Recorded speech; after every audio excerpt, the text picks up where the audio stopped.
Bonjour à tous, je m'appelle Estelle Abou et je vous souhaite la bienvenue sur Réel. Avec ce podcast, je donne la parole à des personnalités qui ont un impact positif, réel, sur l'autre, l'économie, l'environnement ou les générations futures.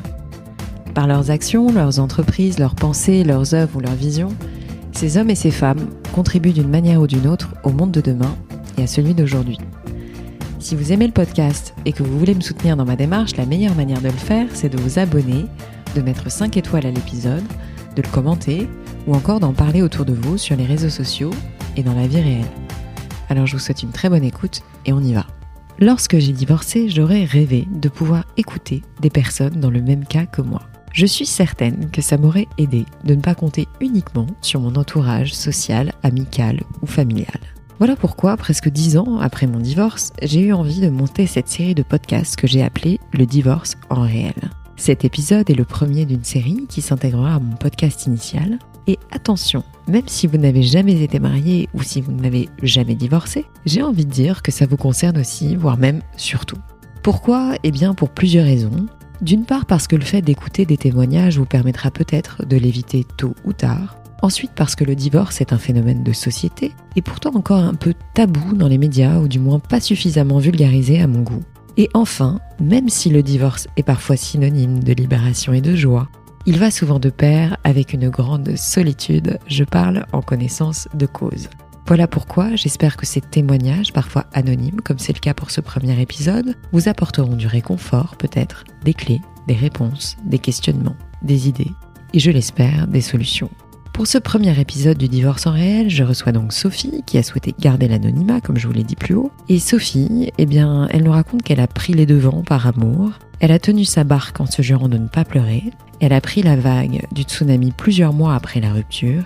Et elle nous raconte sans phare et avec beaucoup d'humour ce que le divorce a changé en elle et autour d'elle, son nouveau rôle de maman solo de 2 petites filles, sa vision des choses quelques années après et ce qu'elle compte faire aujourd'hui avec son entreprise Divorce Club. Allez, j'arrête de parler et je laisse la parole à Sophie pour le premier épisode du divorce en réel. Sophie, merci beaucoup d'avoir accepté mon invitation dans mon podcast. Je suis vraiment ravie parce que c'est une nouvelle initiative que je me suis fixée récemment, qui fait partie de Réel. Mais j'ai eu envie de parler du divorce, au sens large du terme, et de faire appel à des personnes de mon entourage qui ont accepté de parler de ce sujet de société. Parce que je suis partie d'un constat, j'ai un peu trouvé qu'il y avait rien de manière, on va dire, accessible dans les médias, etc. Je trouve que c'est pas suffisamment traité à mon goût. Donc j'avais envie de témoignages de monsieur, madame, tout le monde, permets-moi de te dire ça. Mais je suis madame tout le monde, tout à fait. Mais en gros, c'est j'ai besoin, moi, de sentir la réalité des choses et c'est pourquoi ça s'appelle le divorce en réel. Donc merci encore à nouveau de oui, je suis très contente. Donc est-ce que tu peux nous parler un tout petit peu de ton histoire personnelle et ce qui a fait que tu as répondu oui à ma sollicitation pour parler dans le podcast? Alors, ce qui fait que j'ai répondu oui et immédiatement quand j'ai vu ton post, c'est que donc moi je suis séparée depuis 8 ans. Donc j'ai 42 ans, j'ai 2 petites filles qui aujourd'hui ont 10 et 12 ans. J'avais vécu 15 ans avec leur papa, donc nous on était pacsés, donc on s'est dépacsés il y a 8 ans. Et ça a été un énorme tsunami que j'ai pas réalisé au début. J'aurais aimé à l'époque pouvoir avoir accès, par exemple, à des podcasts sur des gens qui avaient divorcé, pouvoir partager mon expérience. En tout cas, ça a été un moment, tout a été à recréer dans ma vie, en fait. Tous mes repères, j'étais passée de étudiante enfant à une vie à 2 pendant 15 ans et bam, à 35 ans, tout était à réinventer. Les circonstances de la séparation, ça a été quoi, si tu acceptes d'en parler? Oui, tout à fait. Circonstances de la séparation, ça fait 15 ans qu'on est ensemble, on a 2 petites filles donc qui ont 2 ans et demi et 5 ans. Moi, manque de bol pour moi, je suis au sommet de l'amour, folle amoureuse de ce garçon. Tous les matins, je me lève, je le regarde dans le lit et je me dis ah mon Dieu, je vous remercie pas pour des énormes trucs, mais alors vraiment ce garçon, mais merci de l'avoir envoyé dans ma vie. J'ai pas eu du tout d'intuition, moi, qu'on allait se séparer. Non, pas du tout. Alors, est-ce que je me suis voilé la face et en même temps, comme on s'entendait très bien, on a une vraie connexion amicale assez forte, même familiale. Mais il n'y a pas eu de dispute, il n'y a pas eu tout ça et c'est peut-être un regret que j'ai. Toujours est-il que Je sentais qu'il était un peu plus lointain, c'est tout, mais il venait de prendre un nouveau boulot. Et un dimanche soir, je sentais préoccupée, j'allais me faire les ongles devant un film à la télé et j'ai fait « Sinon, ça va, vous ?» Je m'attendais pas à cette réponse qui était je sais pas, je me pose des questions sur la vie, sur machin. » Bref, cette conversation s'entame jusqu'à ce qu'il me dise que il a des sentiments pour quelqu'un d'autre et que voilà, le choc on était un dimanche, j'allais me faire les ongles et un peu le trauma. Donc par fierté, moi j'ai dit écoute, tu vas vivre ailleurs. Et le lendemain matin, il était parti. Donc ça a été assez rapide et brutal en fait. Sentiment pour quelqu'un d'autre, ça veut dire qu'il avait une maîtresse ou que c'était Bon, la réalité, je la saurais jamais. D'accord. Mais ok. Au bout de, on a discuté une petite heure, je me rappelle pas vraiment sur ce qui n'allait pas, les doutes qu'il avait, et au bout d'un moment, il m'a dit qu'il avait moins de sentiments pour moi. Donc j'ai fait cette espèce de stratégie du piège de dire, ça dépend. Soit il y a personne d'autre, et là c'est vraiment grave parce que ça veut dire que structurellement tu n'es plus amoureux de moi, enfin foncièrement. Soit il y a quelqu'un d'autre, et bon, donc il est tombé dans le panneau bien sûr en me disant j'ai des sentiments pour quelqu'un d'autre. Je pensais que ça passerait, ça ne passe pas. Ce qui pour moi était quand même l'indicateur que malheureusement on était face à un vrai problème. Et voilà, officiellement ça s'était pas fait encore avec cette fille, ça s'est fait après. Je le crois. Et puis en même temps, j'ai pas envie de savoir. Et puis on s'en fout. Voilà. Okay. Maintenant, c'est du passé. Le passé est passé. Donc un tsunami, je partage ton point de vue, parce que moi-même j'ai divorcé, je n'avais pas d'enfant, mais je sais que c'est un tsunami, et justement j'aimerais que tu essayes de me décrire un peu ce tsunami et tout ce que ça recouvre en fait comme dimension, parce que c'est non seulement un tsunami de logistique, ta vie change du jour au lendemain, quasiment du jour au lendemain, même si j'aime pas le terme de logistique, mais c'est un peu le cas. C'est-à-dire vraiment, tu te retrouves dans une sorte de réalité complètement différente. Mais après, tu as tout l'aspect psychologique, financier. Alors, je ne sais pas quelle était ta situation à l'époque, mais voilà. Toi, tu le décris comment, ce tsunami ? Et pourtant, j'ai du recul dessus, mais c'est vraiment un moment de brouillard qui a commencé à se créer. Et là où tu as raison sur les questions de logistique, c'est que quand t'es pas bien dans ta tête, que t'es perdu et que t'as tout à recréer, la logistique, elle est encore plus complexe mais finalement, s'organise comment maintenant que je lui ai dit merci de t'en aller de l'appart. Premier moment compliqué pour moi, c'est que c'est très difficile en fait de prendre une réalité en face dans mon cas, quand tu l'as pas vu venir.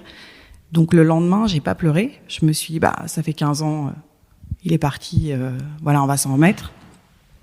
Puis je crois que 8 mois après, j'ai dû me dire, ouais, en fait là, ça sent mauvais cette histoire, il est parti.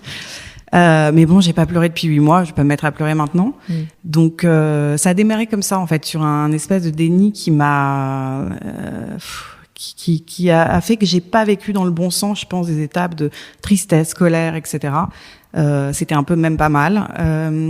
Je me suis retrouvée tout d'un coup à gérer mes filles, puisqu'à l'époque on n'était pas organisé en garde partagée, etc. Et à être quand même très perturbée. Donc tu avais tes filles à plein temps ? Ouais, j'avais mes 2 filles à plein temps. Qui l'ont senti, je pense qu'il y avait un problème, clairement. Donc, en plus, elles étaient assez dures à gérer à ce moment-là, de rien montrer au bureau, donc ça, c'était le truc complexe. Et puis en fait, bizarrement, au-delà de la séparation, le plus dur, je crois, c'est les copains, la famille de son côté à lui, ceux qui restent, ceux qui te regardent un peu, tu vois. J'ai eu du mal à gérer des trucs du genre, j'étais invitée chez les copains, mais qui, j'avais l'impression parfois, ne voulaient que les ragots. On me regardait la tête sur le côté, un peu genre, ma pauvre, 35 ans, 2 enfants, c'est sûr que tu vas jamais t'en remettre.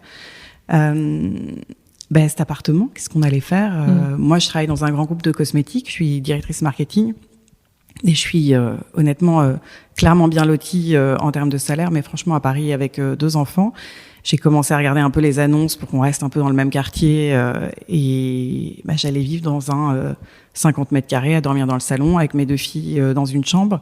Il était contributeur financièrement? À ce moment-là, avant la séparation. Tout à fait. Oui. On était dans un appart qu'on avait acheté tous les deux, mais lui beaucoup plus que moi. Il y avait la question de... Donc moi, je me suis à l'époque jetée dans une espèce de suractivité. Et même un peu, je pense, pour lui prouver que, encore une fois, se m'aime pas mal. J'ai contacté un avocat, j'ai envoyé les papiers pour qu'on se dépaxe. J'avais une boulimie d'action, en fait, comme pour me dire, non, je ne subis pas le truc, en fait. C'est moi qui vais retourner ça. Je me suis fait plein de nouveaux potes, parce que les autres me renvoyaient trop à ce couple qu'on n'avait plus, c'était compliqué en fait. Moi, j'avais vécu en fait depuis 15 ans dans des vacances de couple, des dîners de couple. Toute ma vie sociale était organisée autour de ça. Puis tout d'un coup, j'étais le nombre impair autour de la table. Donc, je me suis fait plein de nouveaux amis, mais qui à l'époque étaient beaucoup plus jeunes que moi, puisque c'était pas dans ma vie sociale. Donc là aussi, boulimie de sortie, une espèce de deuxième adolescence, c'est peut-être même une première, parce que moi, j'étais en couple à 20 ans, donc de me dire, mais attends, c'est super finalement. Je découvre la vie, la liberté. Ouais, je découvre la vie et la liberté. Je me vois séduisante dans le regard d'autres mecs. C'est génial. Donc voilà, je me suis lancée dans un espèce de, une grande adolescence en fait pendant ces 8 premiers mois.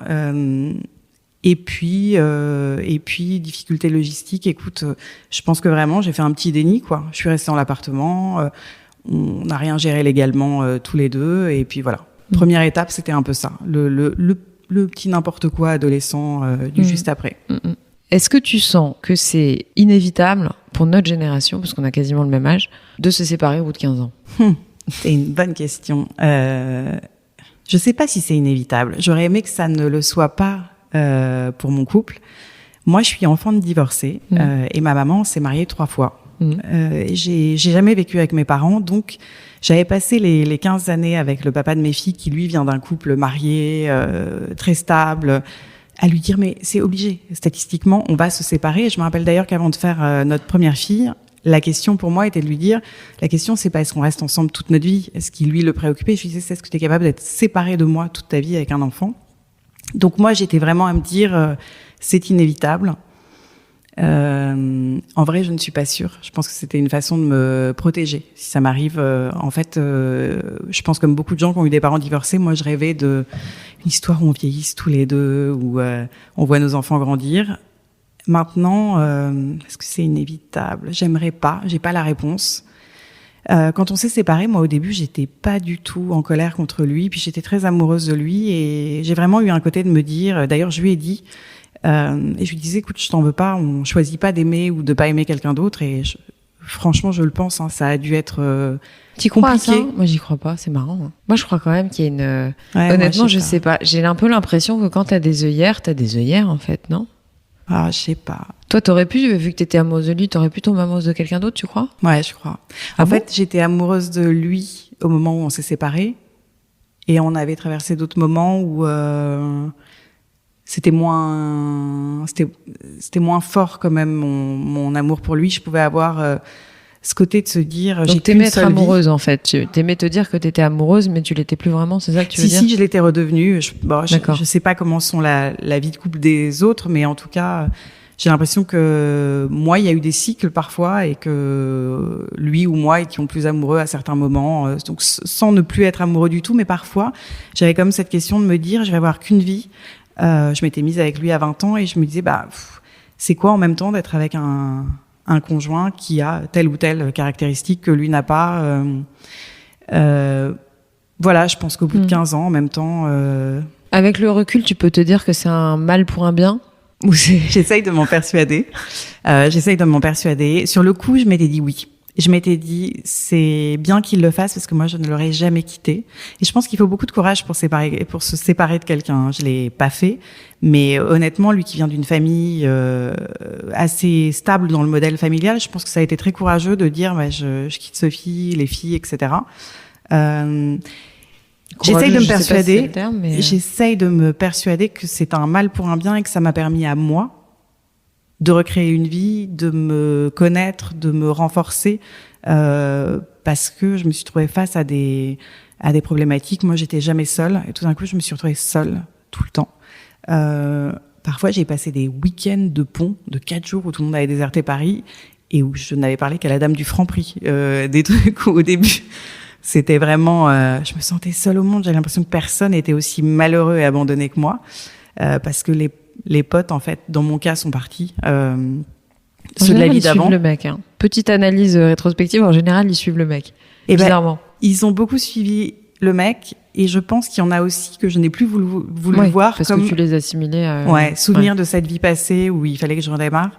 Donc, allez, on va dire que le bien qu'il y a dans ce mal, c'est que ça m'a vachement permis d'être forte, de vivre pour moi, enfin, ça fait bateau à dire, hein, mais d'arriver à comprendre qui je suis, ce que j'ai envie de faire. Donc, il y a un bien. Après, ça restera une blessure pour moi. C'est un truc dont je pense que je me remettrai jamais complètement. Mais on peut pas se remettre vraiment. Enfin, je pense que quand on a eu une blessure, on peut pas se remettre. J'y crois pas. Enfin, moi, personnellement, je n'y crois pas. Après, on peut faire d'autres choses qui décentrent un peu le sujet. Mais c'est vrai qu'une blessure, je pense qu'on la répare en faisant d'autres choses, en ayant notre vie, mais elle est toujours là. Je suis d'accord. Et les enfants. Ah, les enfants, vaste sujet. C'est dur, les enfants. Donc moi, dans le contexte, le père de mes filles est remarié. Et les enfants... Avec la femme pour laquelle il t'a quitté? Non, heureusement. Sinon, ça aurait été compliqué pour moi. Mais non, avec une autre jeune femme qu'il a rencontrée plus tard. Les filles, c'était difficile au début parce que je pense que les enfants sont des éponges. Elles ont dû passer les 4 mois à vivre que avec moi avant qu'on arrive à se mettre, que lui trouve un logement, qu'on arrive à... Donc elles voyaient plus leur père pendant 4 mois? Si, ils les prenaient le week-end. Mais il y a eu quand même 3-4 mois. On s'est séparés en septembre et je pense que jusqu'en janvier, on avait quelque chose qui était pas du tout équilibré et organisé. Je pense que lui, il fallait qu'il retombe un peu sur ses pieds aussi de son côté. C'est difficile, quand t'es pas bien au début, d'expliquer que maman va bien. Et je pense que les enfants, ils ont besoin de savoir que tu vas bien. Et puis ils le sentent si c'est faux, non? Ouais, ils le sentent. Et bon, je pense qu'elle le sentait quand même beaucoup pour moi. Les enfants, ce qui est hyper dur, c'est... Parce que dans la douleur du divorce, il y a ce truc aussi, pour moi, on m'a enlevé 50% de la vie de mes enfants.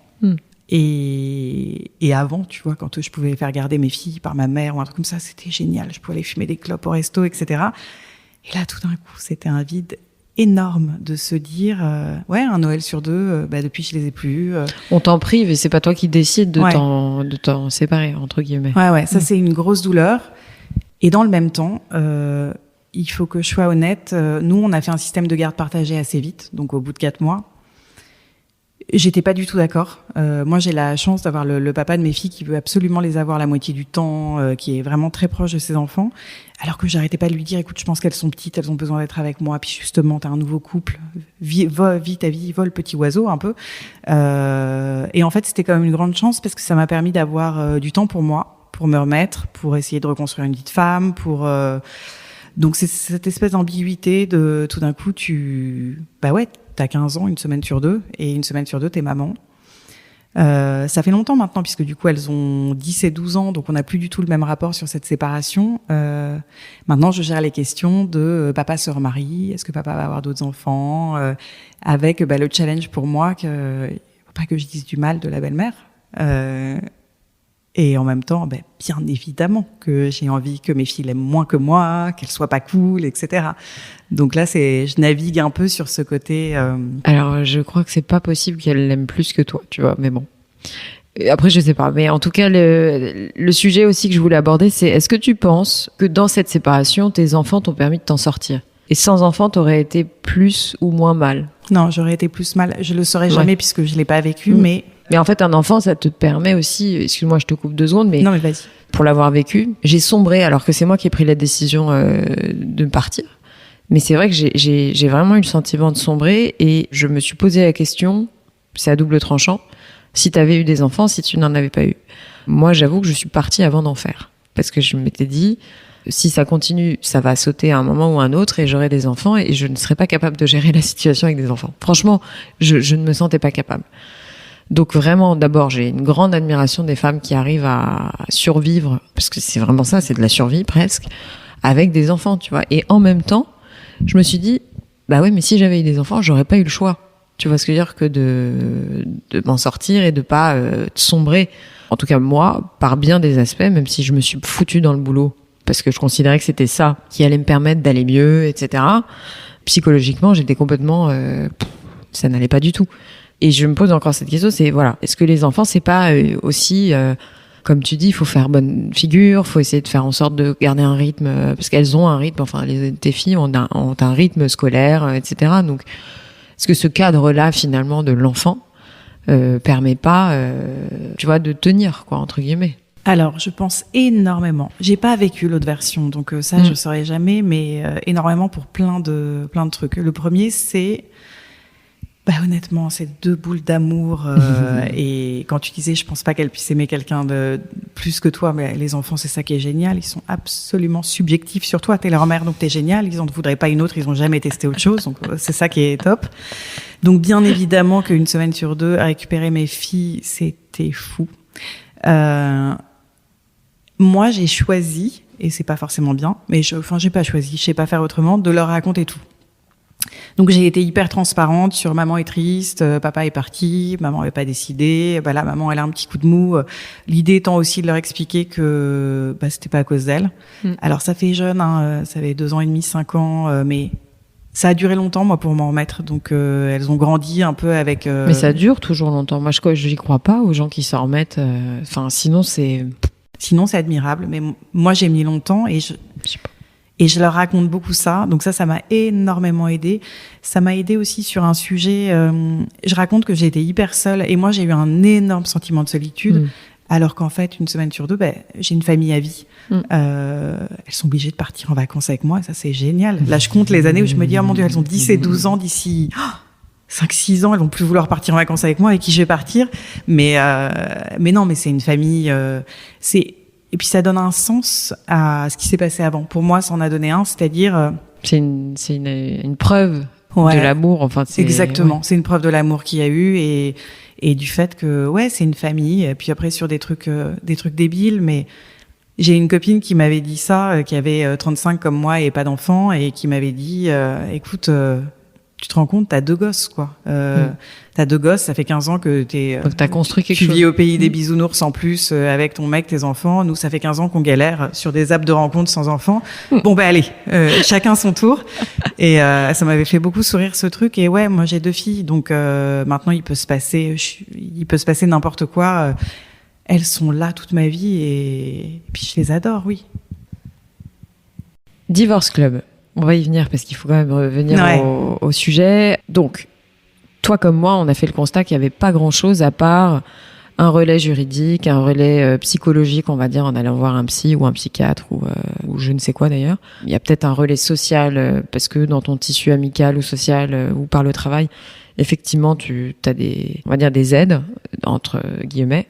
Mais quand tu divorces, moi j'ai effectivement trouvé que c'était un désert de Gobi, quoi. Enfin, il y avait rien qui répondait à mes besoins, ou à la limite, j'ai trouvé aussi qu'il y avait une volonté sociale de faire en sorte de dénier la réalité du divorce, de faire en sorte que tu juste sois écouté, que tu te sentes entendu par des gens qui sont à peu près ou plus ou moins dans la même situation que toi. Et surtout, je me sentais soit seule, soit incomprise, soit face à un néant, avec soit une multitude de possibilités qui me perdaient encore plus, soit des catégories dans lesquelles je ne rentrais plus. Et comme tu l'as dit tout à l'heure, peu à peu les gens te mettent de côté, parce que finalement, avant t'étais en couple, tu ne l'es plus. Donc moi, je me suis gentiment faite mise de côté par plein de gens, mais c'est pas de leur faute, c'est naturel. Ensuite, et là, je prêche un peu, c'est ce que j'ai vécu, c'est quand t'es une femme célibataire ou divorcée, sans enfant, moi pour le coup j'en avais pas, t'as une tendance face à l'employeur, on va dire, où il considère que ton travail c'est tout. C'est-à-dire qu'il y a aussi ça, donc on considère que t'as pas de vie, quoi. T'es divorcée, donc tu n'as pas de vie, donc tu peux rester jusqu'à pas d'heure, tu peux faire ce qu'on te demande de faire, etc. Donc bon, mais voilà, aujourd'hui tu décides de créer un club, on va dire ça. Ouais, tout à fait. Qui est, et moi ça m'intéresse de t'interviewer maintenant parce que t'es au début des choses. Donc moi j'aime bien les débuts, je trouve ça bien. Non mais la synchronicité était folle de ton poste et effectivement de ce truc. Parce que je le rappellerai dans l'intro, mais bon, j'ai fait un petit appel à la communauté qui a été prolifique, parce que j'ai eu beaucoup de réponses. Donc du coup, Divorce Club, c'est fait justement pour apporter des solutions d'une certaine manière, ou en tout cas se sentir moins seul dans cette période qui est compliquée pour tout le monde. Exactement. Mais c'est exactement ce que tu dis. Il m'a fallu 8 ans pour que ça me monte au cerveau quand même. C'est ça qui est fou. On se dit que 2 personnes sur 3 divorcent, se séparent, etc. Et en fait, quand tu te retrouves dans cette situation, enfin toi comme moi, on a vécu j'ai personne vers qui me tourner. Tu sais, t'as un enfant, t'as tes premières règles, t'as toutes ces étapes de vie où t'as toujours des mamans, des pseudo-mamans, des copines, et t'es entouré. Et là, c'est ce que tu dis aussi, les copains s'en vont, mais c'est naturel. C'est juste que ce qui nous reliait, ça se déséquilibre, donc il y a un autre équilibre qui se crée. Et en fait, j'ai eu l'idée de monter ce club en parlant avec un de mes amis garçons qui divorçait, qui me disait « Mais en fait, j'ai 45 ans, je vais plus en cours comme avant, où naturellement tu rencontrais des gens. Comment je me refais une vie sociale comment je reconstruis cette vie ?» Et du coup, je monte là un club. L'idée, c'est vraiment de créer une communauté en fait de gens divorcés, dans lequel il y aura à la fois des trucs pratiques comme concrètement je divorce, comment je trouve un avocat, comment on gère des trucs financiers, des choses qui sont beaucoup plus de l'ordre du psychologique, quoi. Comment je me remets sur pied, c'est quoi les étapes d'un deuil, comment on passe à autre chose, des trucs plus légers. Je fais comment face aux apps de rencontre, c'est vraiment tellement d'une violence quand t'as été en couple pendant des années. Moi, ça m'a traumatisée.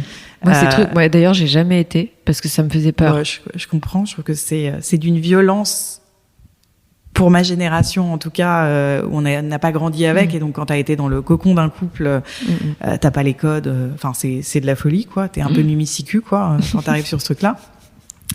Et l'idée, c'est donc à la fois de mettre des gens en relation pour je sais pas, se faire des copines qui sont divorcées, qui ont les mêmes problématiques que toi, peut-être partir en vacances en week-end, j'en sais rien.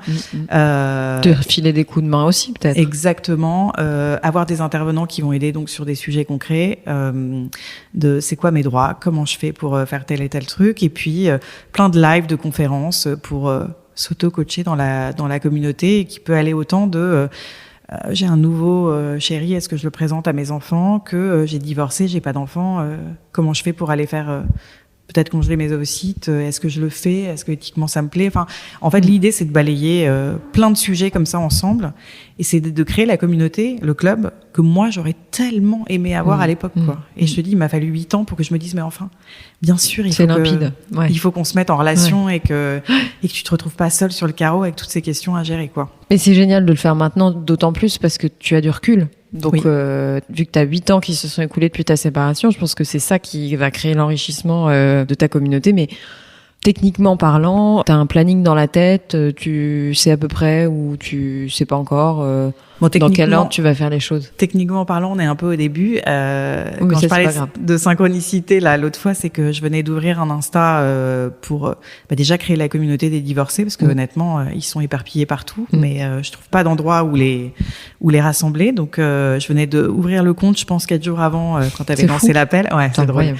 Et du coup là de rassembler des gens sur la communauté, puis de commencer à les mettre en relation, commencer à travailler les sujets ensemble. J'aimerais bien, je sais pas, second semestre 2021, donc dans les 6 mois qui arriver à monter vraiment ce truc très sérieusement et qui soit fonctionnel. Donc c'est vraiment le début de l'idée, quoi. Mais c'est par les mouvements périphériques qu'on fait des grands changements. Moi j'ai toujours pensé ça, donc et c'est parce que je l'ai entendu dans un podcast il y a pas longtemps.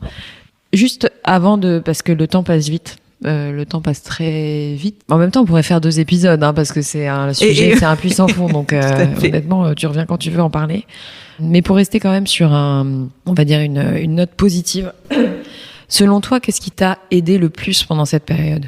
Qu'est-ce qui m'a aidé le plus? C'est une très bonne question. Surtout qu'en plus, t'as raison, ça a pas l'air positif, mais moi, je pense que ça a été une chance, cette séparation. J'aurais pas choisi le truc comme ça, mais ça m'a montré une autre facette de moi-même qu'il aurait été dommage de pas explorer et de pas voir. Ce qui m'a aidé le plus, je dirais, déjà mes filles, ça fait un peu téléphoner, mais franchement, 2 merveilles de ma vie, et à chaque fois que je les regarde, je me dis honnêtement, j'ai tellement fait du bon boulot au moins sur ça. Et puis du coup de m'ouvrir à plein d'autres modèles de femmes. Mine de rien, j'ai trouvé pas mal de sororité chez les autres filles pour passer cette étape, pour même trouver qui j'allais être, pas en couple. Et donc, beaucoup d'amies très fortes en fait qui ont eu de la place du coup pour entrer dans ma vie, dans mon cœur, vu que j'étais plus dans un couple qui me prenait du temps. Donc ça m'a beaucoup aidée. Mais bon, j'aurais aimé plus, quoi. Attends, je pense à une autre question parce que ça m'a fait penser à un autre truc. Moi, après la maternité, j'ai senti que mes priorités changeaient, mais je l'ai aussi senti quand j'ai divorcé.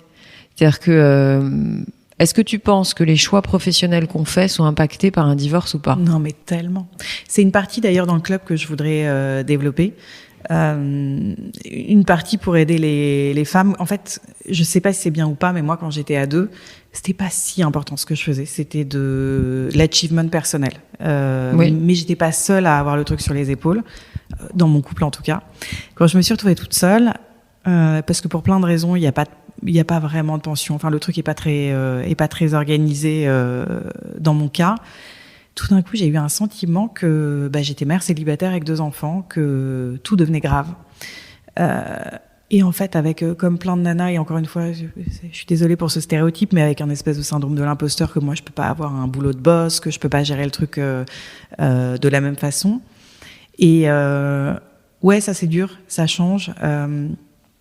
Là aussi, j'ai eu la chance d'avoir des rencontres féminines dans mon taf hyper fortes, de filles qui étaient des rôles modèles absolus sur ça, qui m'ont poussée à me prendre en main. Mais je trouve que les priorités changent quand tu as des difficultés au boulot. Et c'est drôle, tu parlais de toi divorcée sans enfant, mais moi avec enfant, j'étais la nana qui n'avait que le boulot dans sa vie. Et c'était un peu vrai. J'avais mes enfants aussi, mais je me suis vraiment jetée à corps perdu dans le boulot.